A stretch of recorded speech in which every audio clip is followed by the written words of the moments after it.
The sun comes up, it's a new day dawning.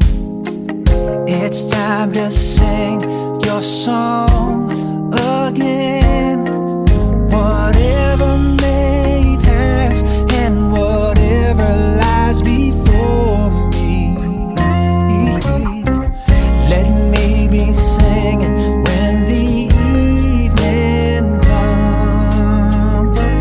Bless the Lord, oh my soul, oh my soul. Worship His holy name. Sing like never before. Oh my soul, I worship Your holy name. You're rich in love and you're slow to anger. Your name is great and your heart is kind. For all your goodness, I will keep on singing. 10,000 reasons for my heart to find. Oh yeah, bless the Lord, oh my soul, oh my soul. Worship His holy name. Sing like never before. Oh my soul, I worship Your holy name.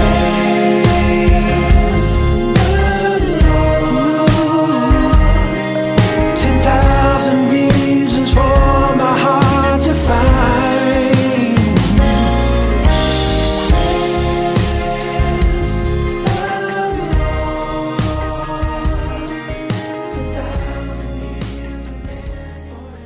Hey Convención, my name is Luis Juarez, and this year I am part of the Young Latino Leadership Program sponsored by the Hispanic Baptist Convention of Texas. Every year, a group of Hispanic leaders get together to plan and organize 100 projects throughout the state of Texas in order to serve and minister to our Hispanic churches and their communities.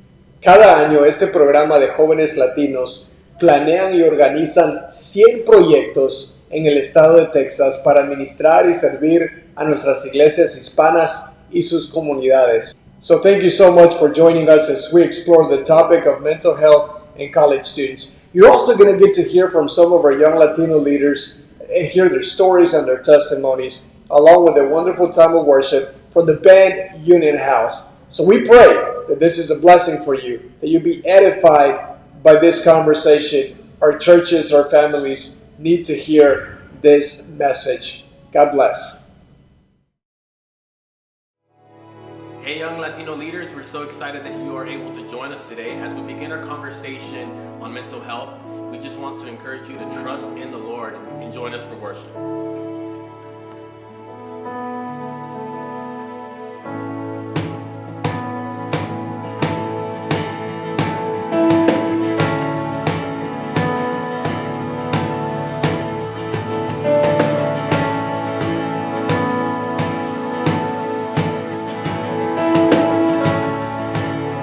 Sing let praise be.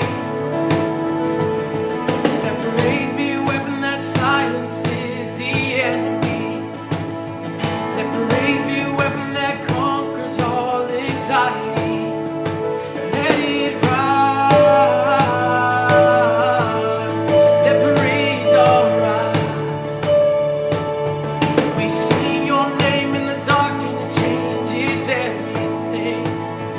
We sing with all we are, we sing Your victory. Let it rise.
Dr. Sotisades graduated with a PhD in Counselor Education and Supervision from Liberty University on May 11, 2019. She has been actively involved in the fields of counseling by serving as a leader in the state of Texas in several cities, including Fort Worth.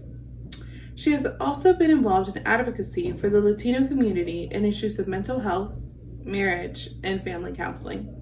Her clinical experience includes being actively involved in an agency for victims of domestic violence as a volunteer counselor, leading support groups in Spanish in the area of victim services, and serving as the lead counselor at a private practice in Fort Worth. Dr. Sotisades has been a supervisor for 10 years, serving practicum students from various schools in the DFW area.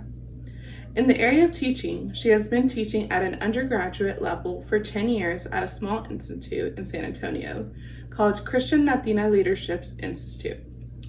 Dr. Sotisades, thank you for investing in our generation and for being an example for me and many aspiring Latino leaders. Greetings, everyone. Welcome.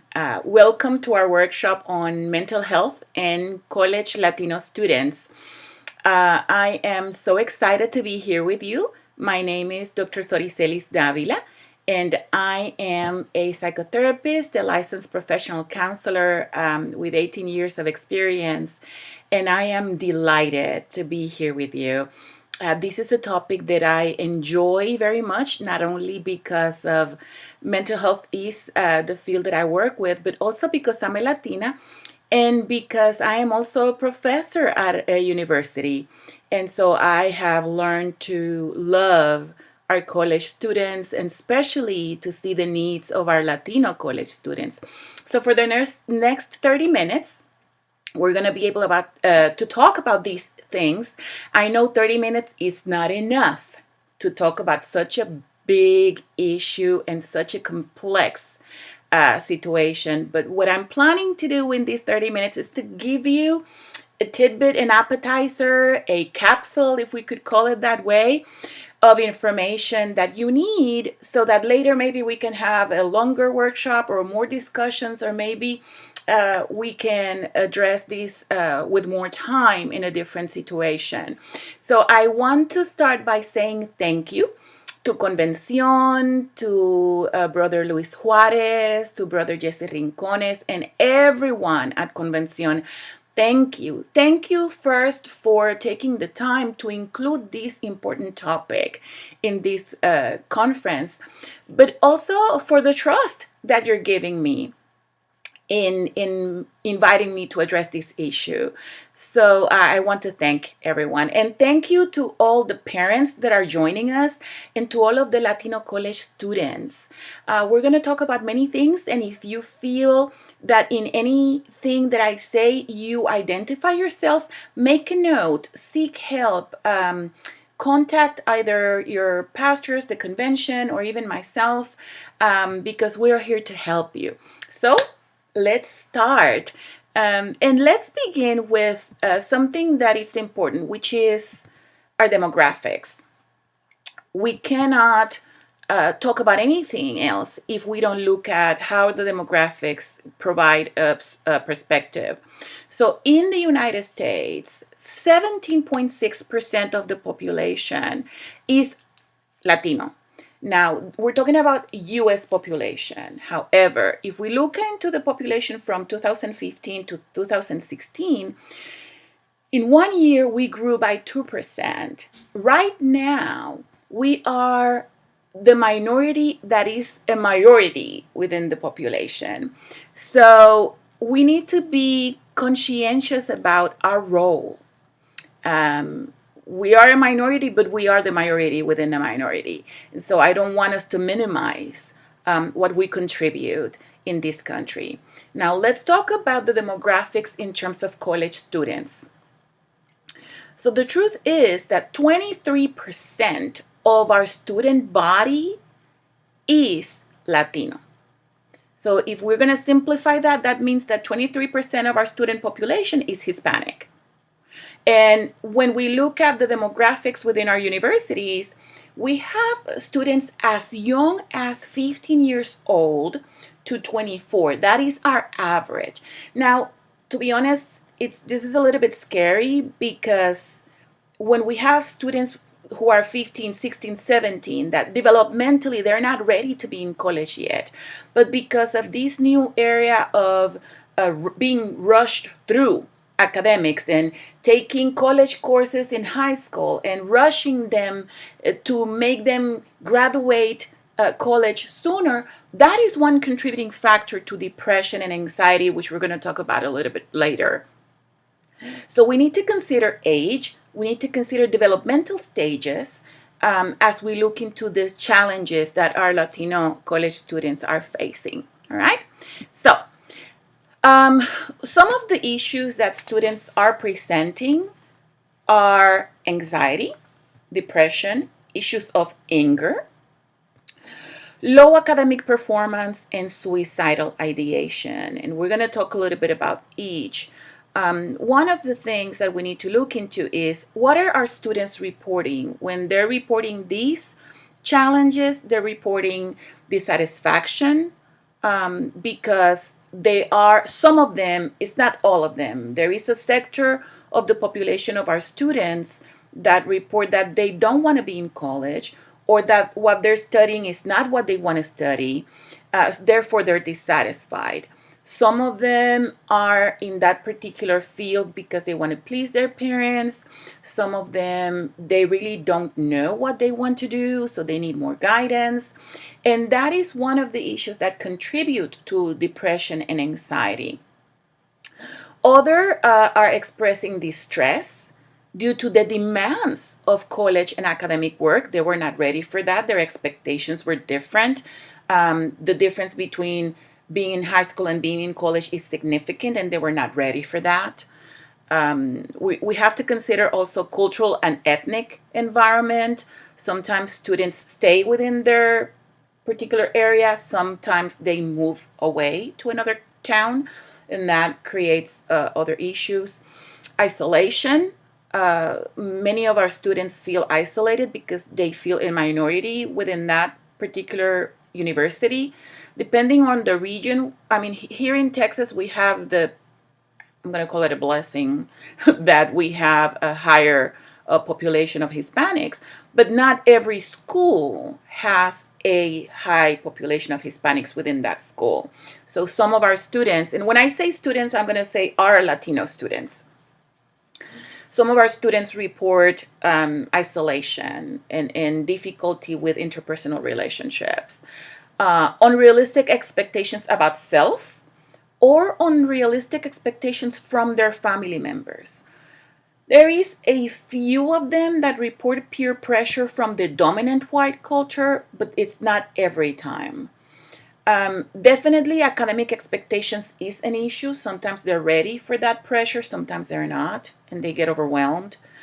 And this is a significant issue that consistently appears in research, and it is the lack of preparation that some of our students have to enter college life or to enter adult life.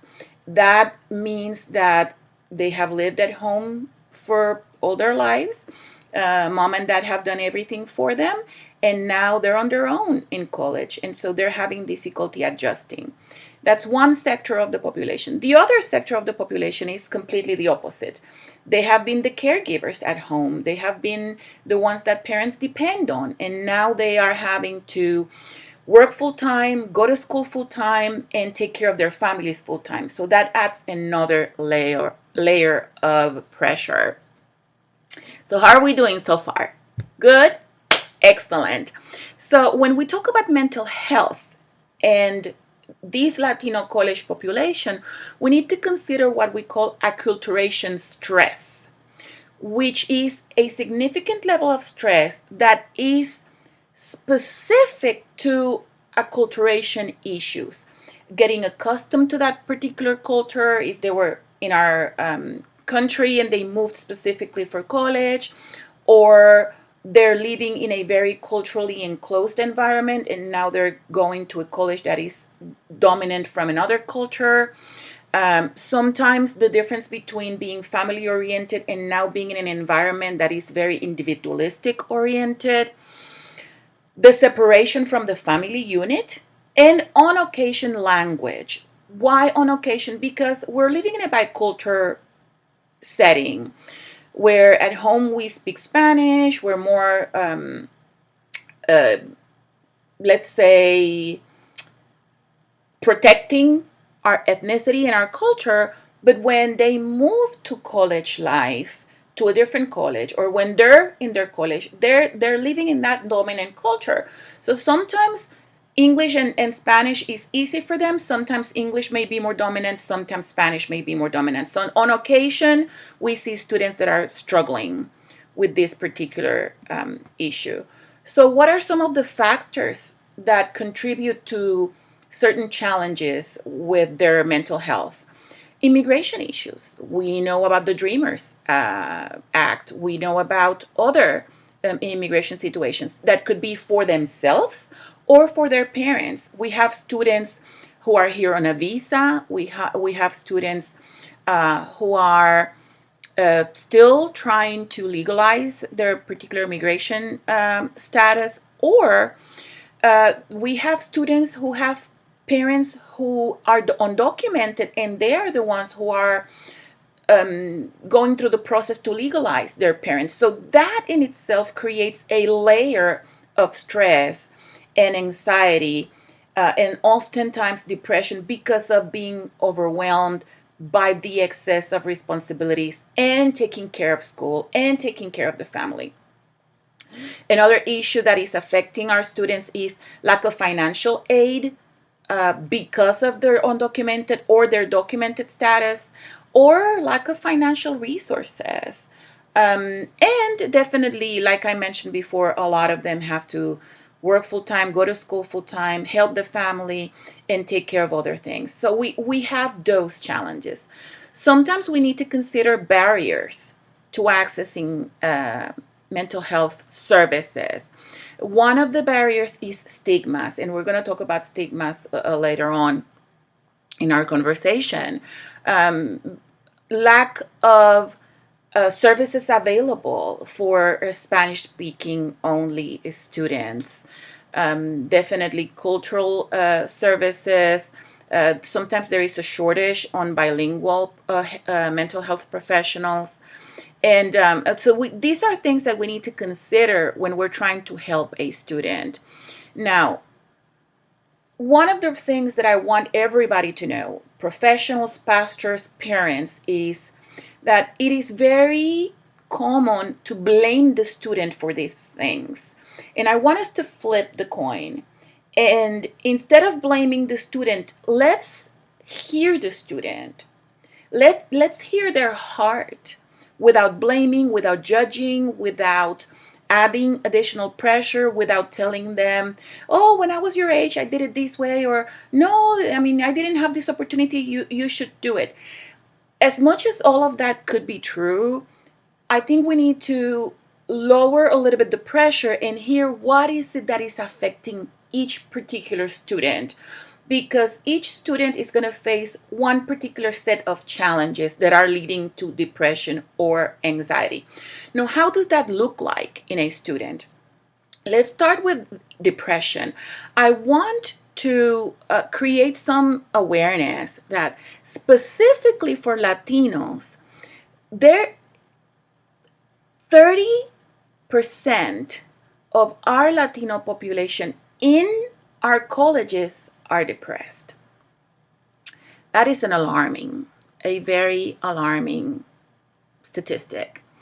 Many of these students keep it to themselves, which is contributing to even more depression.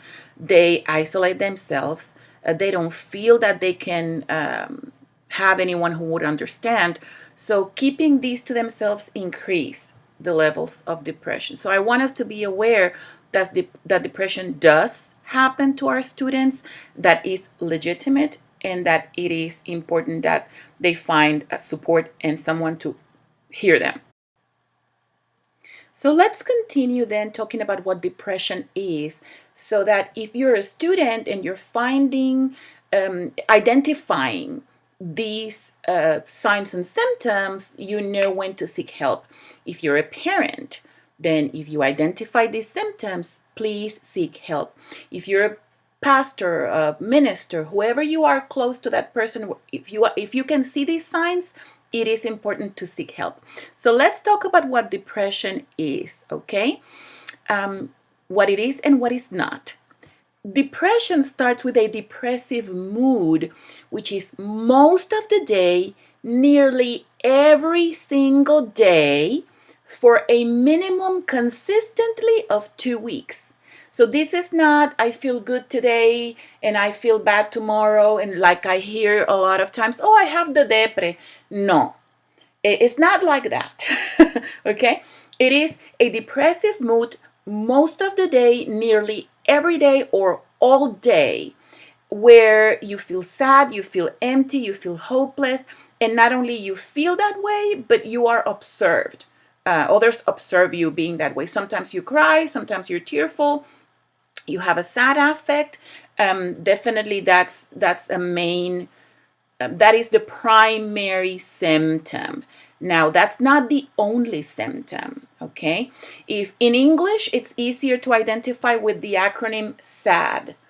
With the A, we have to consider, A, sad faces. So with the A, appetite change. With the S, sleep disturbance, whether insomnia or hypersomnia.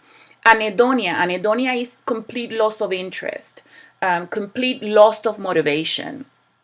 Fatigue, psychomotor agitation or psychomotor retardation. That means you do things very slowly or you feel restless doing it, very, very fast.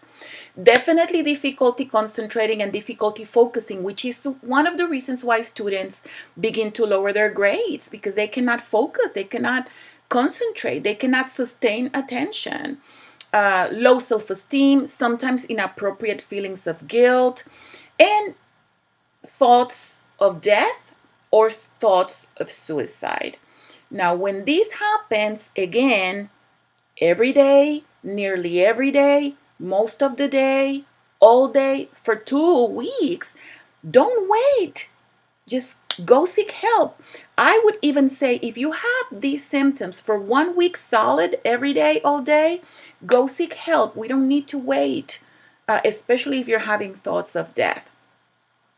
So this is very important because we need to identify if it's something as a result of, like, for example, sometimes some clinical conditions lead to depression, like problems with the thyroid or problems with some medical conditions, or a reaction to something. Now, I'm going to say this very delicately, but it is true and it happens. In college, unfortunately, we have some students that have experimented with substances, whether marijuana, cocaine, or other kinds of combination. The result of use of these substances almost all the time lead to some sort of depression or anxiety. And we call these substance-induced depression or substance-induced anxiety. So we need to look at the full spectrum of possibilities when we're talking about the presence of depression. So it could be all of the factors that I mentioned at the beginning, plus the potential use of substances. If that's the case, seek help. We are here to help you. Then the other issue that sometimes we find is anxiety. With anxiety, the time frame is a little bit different because we're looking into 6 months. And 6 months of what? We're talking about 6 months of excessive anxiety and worry, which is an apprehensive expectation that something is going to go wrong, that something is going to go bad, that something bad is going to happen. Like, what if I fail? What if they kick me out of school? What if my parents can't pay? What if I get sick? What if I cannot provide for my family? What if? Anytime you say what if, that's a sign of anxiety. and of worry and of apprehensive expectation. Now, when this is happening more days than not, almost every day, nearly all day, for 6 months, then we need to seek help because this tendency is very destructive and it is not healthy. And there are some symptoms associated with that. The apprehension, the negative apprehension is the primary sign, but with that sign, we have several other symptoms: restlessness, fatigue, increased muscle tension, soreness or aches and pains, difficulty concentrating, difficulty focusing, difficulty sustaining attention, irritability, difficulty sleeping, and definitely the anxiety and worry that I mentioned. So we need to pay attention. How long have you been experiencing these symptoms? Have you been experiencing for the first time or not? So we need to look into this. All right? Are we good? Excellent. We're going to continue. I know I'm taking you pretty fast on this information, but we have a limited amount of time. And the important thing is that you have this information and we can seek help, you can consult, we can help you. All right? So suicidal ideation is the other leading issue with our college students. One of the contributing factors for this is lack of coping skills. Remember, if our students are very young, 15, 16, 17, 18, 19, they haven't developed fully all their coping skills. And sometimes we have students between the ages of 21 to 24 that they don't have all the coping skills. And so when they're facing an overwhelming situation or a stressful situation and they don't have the coping skills to manage these, what is the tendency? To think about death, and so we need to be able to attend to those issues immediately. I want you to take very seriously the thoughts of suicide. Any attempts, any thoughts, any impulses, anything around the lines of thinking about death or suicide, don't wait. Seek help immediately. If you're a parent and your son or your daughter tells you about these, don't wait. Don't hope for something to get better. Don't tell them, oh, don't say that. It is time to seek help immediately because their life is at risk. So please take this very seriously because suicide ranks overall in the United States as the 11th cause of death. Now, suicide is the second leading cause of death among college students. The first one is accidents. And accidents due to the presence of some kind of substances, either alcohol or any other substance.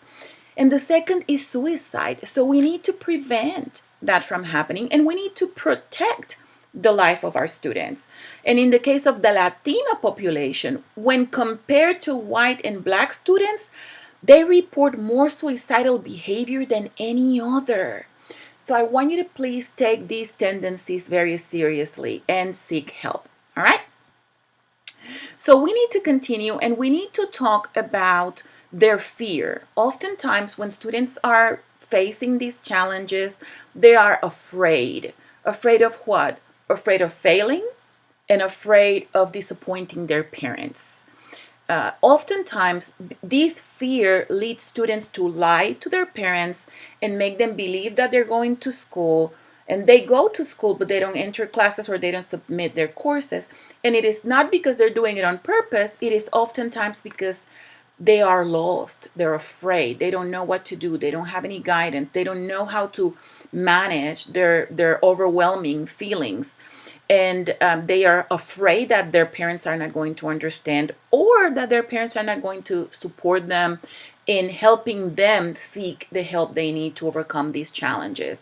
So that's their fear. Sometimes their fear may be accurate and sometimes their fear, it could be just a fear because they do have very supporting parents.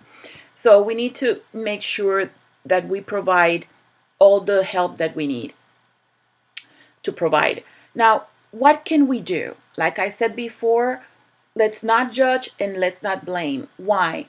Because research consistently say that family support is the number one protective factor for students against depression, against anxiety, against suicide. So if anything is going to protect our students, it's going to be family support. Isn't that wonderful? That within our family system, we can provide enough love, enough support to help our students and our sons and daughters and nieces and nephews to be protected. So there are resources. Every university have a counseling center, they have faculty advisors, and they have academic advisors. So within the university, all our students have everything they need to receive the support for their mental health. Now, the family support is another element, and the support of the church.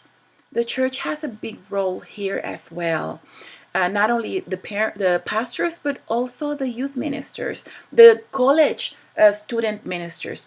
Most universities have a student ministry. In our Baptist world, we have BSM, Baptist Student Ministry. And so we do have resources available, but what we need to do is we need to educate our students and our families with information like the one I'm giving you today. And also we need to eliminate the stigma. Number one, mental health is not culture or ethnic specific. Mental health is just an issue of health, as well as it is physical health or any other type of health condition. It's just that mental health cannot be immediately seen, like if you have a headache that you can just pounding your head, or if something physical is happening to you. Mental health is very different. And so unfortunately it has been minimized, and we need to give credit for what it really is. It is a condition. It is nothing bad. It is not sin. It is something that needs to be taken care of. So there are 5 quick myths that I want to address. One is that people think that if they have a mental health condition or if they go to a counselor, they're crazy, and that is not true.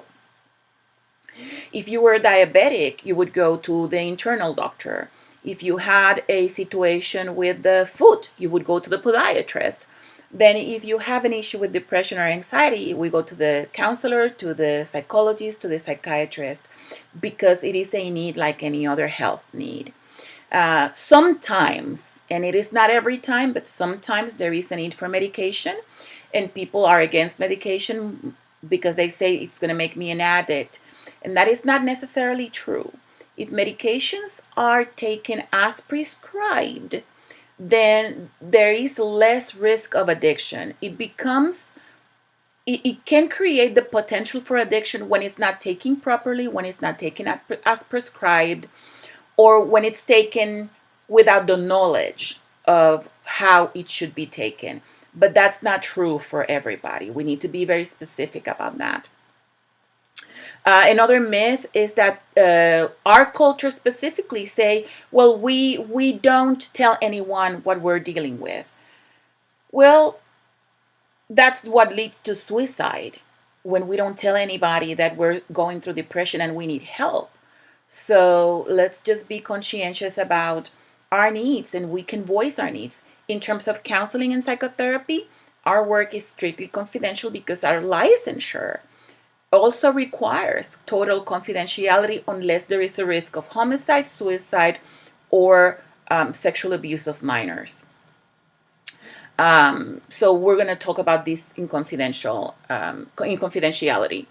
Another myth is that if you have depression, you don't have enough faith. That's not true. I could have enough faith, but then go through a difficult season where depressive reactions come. And so we need to deal with those stressors that are leading to depression. Another one is, I'm not going to a crazy house, or I'm not going to a manicomio. Well, inpatient facilities are only for higher level of care. It's not for everybody, and it's not in every instance. It's just for extreme highest level of care when the life of the person is at risk. And another myth is that mental illness is the result of sin. That is not true. Mental illness is just an illness like any other illness. All right?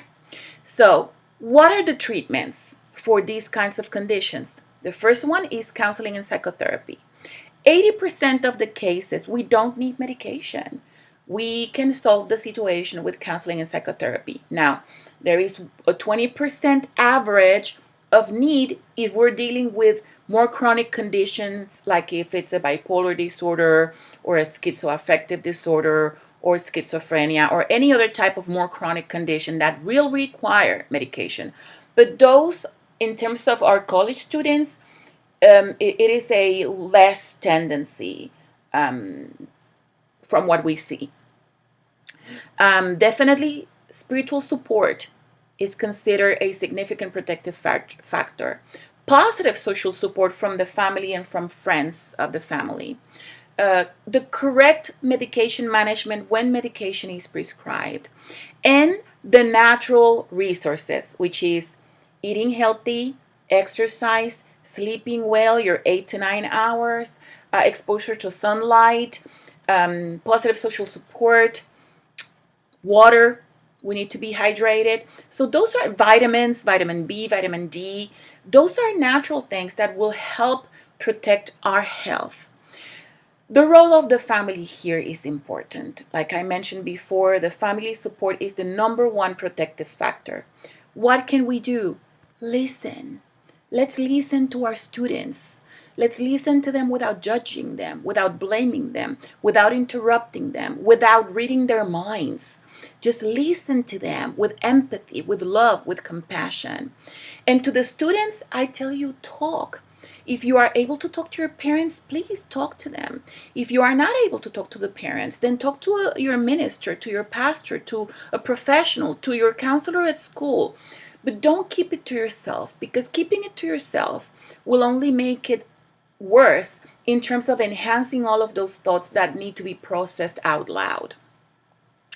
Get information from a professional, not from Google.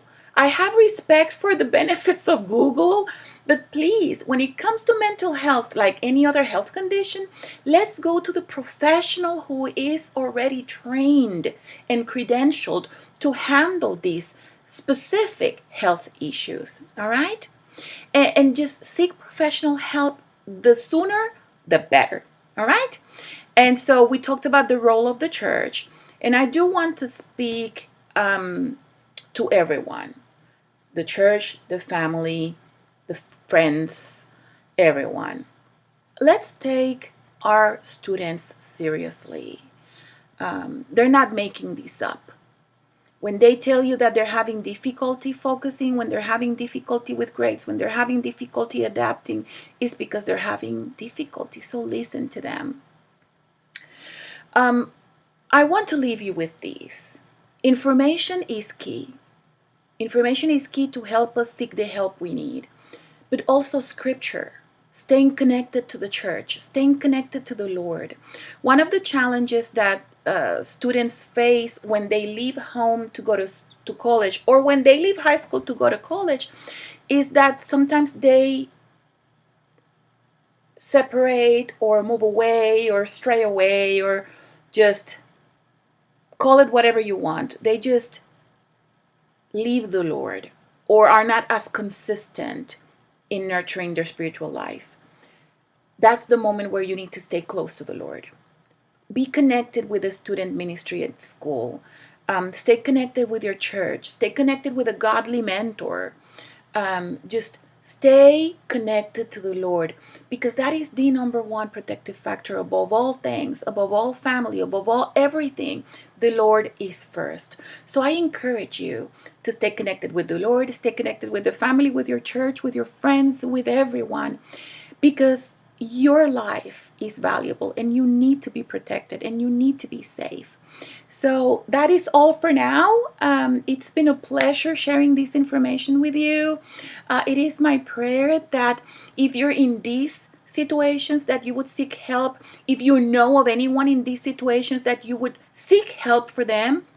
If you're a family member, be empathetic, be compassionate, be loving, be supportive. If you're a minister, be there for them. I call it the ministry of the presence. being present is the best thing we can do for our college students. So be blessed. It's been a pleasure being here with you. We have a lot more to talk, and there's many more things we need to say. But that's all for now. Maybe in the future we can have a greater conversation with more time. But for now, be blessed and have a wonderful, wonderful academic year. Hola a todos, mi nombre es Mariana Piña, tengo 22 años y soy de Valencia, Venezuela. Es un honor para mí poder estar ante ustedes hoy, ya que desde muy pequeña yo puedo dar testimonio de la bondad, de la gracia y la misericordia del Señor en mi vida. Yo nací en el estado Vargas de mi país. Sin embargo, a raíz de una tragedia, mi familia tuvo que mudarse al estado de Valencia y allí me crié. Ahí pasé los mejores 17 años de mi vida junto a mi familia, mis primos, mis amigos, mi colegio. Venezuela es un país hermoso, lleno de muchísimas cosas bellas. Sin embargo, hoy en día está atravesando una de las crisis económicas y sociales más grandes de su época. Debido a una mala administración por parte de nuestro gobierno, hoy millones de venezolanos se encuentran sufriendo lo mismo que yo y mi familia sufrió.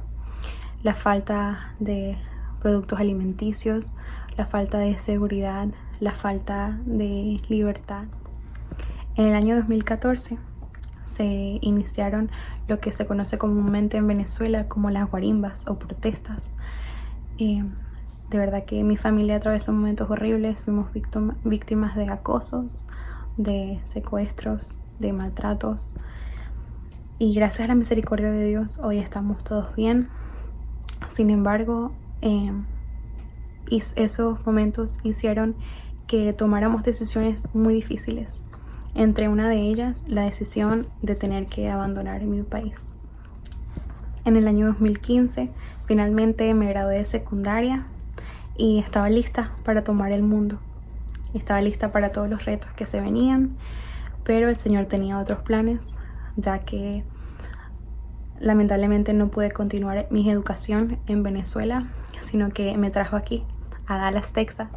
Ya son 5 años desde que el Señor me trajo a este lugar y estoy totalmente agradecida a Él porque he encontrado mi segundo hogar, he encontrado que Él ha respondido a cada una de mis oraciones al estar aquí.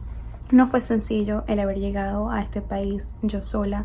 Nunca había sido independiente de mis padres, tenía tan solo 17 años, estaba asustada con muchos planes, muchos anhelos de cosas que quería lograr. Sin embargo, sabía que no contaba con todos los recursos para poder lograrlos.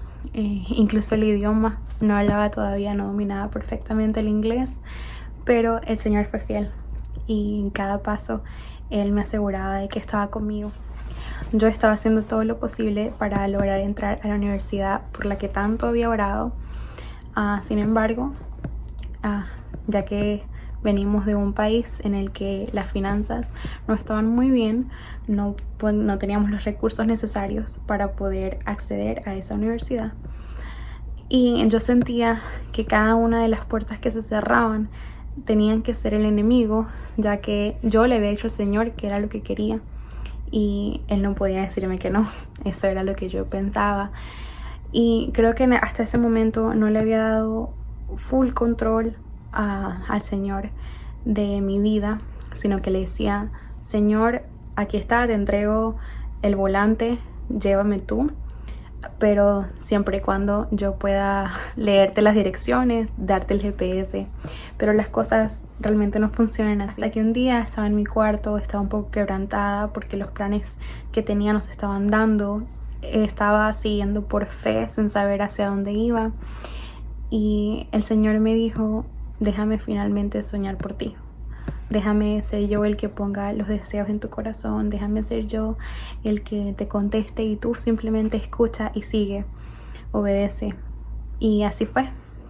Dejé todo totalmente en sus manos y Él respondió de una manera que nunca me hubiese imaginado. Ya que soy una estudiante internacional, existen ciertas cosas de mi visa a las que debo estar siempre muy pendiente y poner atención. Una de ellas es que no puedo estar sin tener un estatus en alguna universidad, debo estar como estudiante activa en algún sitio.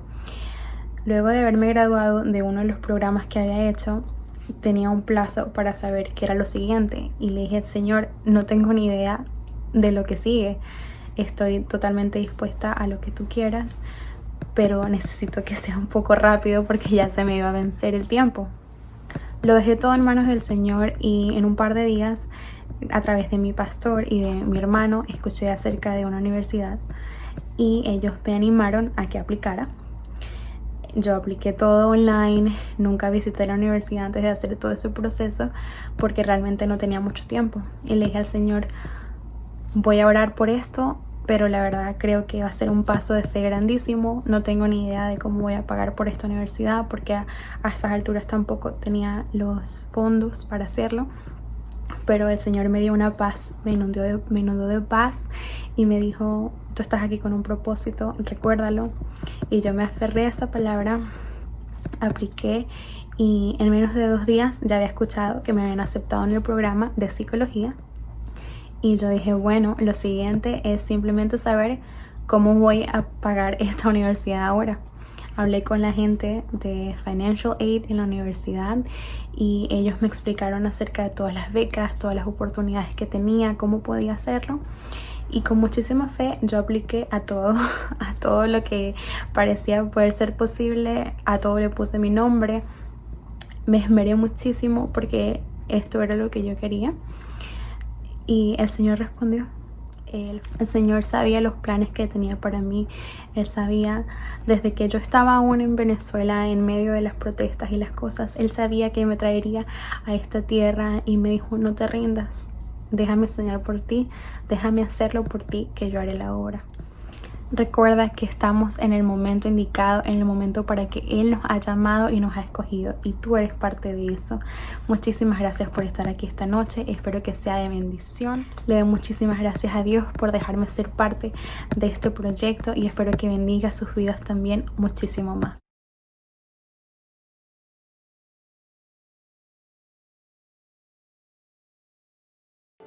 Hola muchachos, ¿cómo están? Estamos muy contentos de que estén con nosotros hoy y hoy comenzamos nuestra plática sobre la salud mental y por qué no nos acompañan en adoración.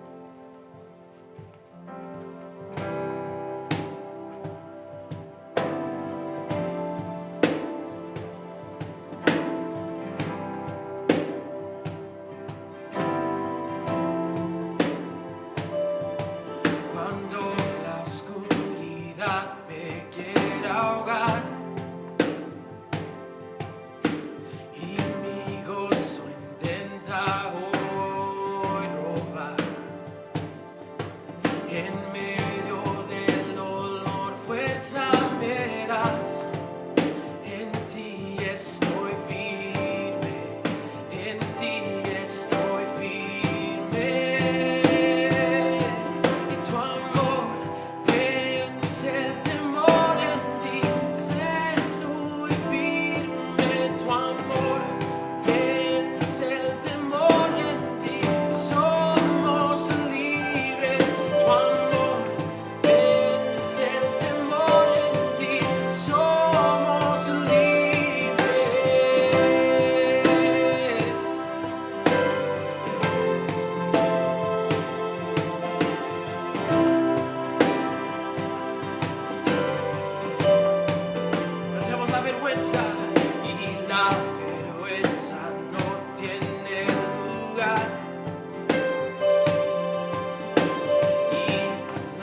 Hi everyone, thank you for joining us today for this time of worship, praise, and learning.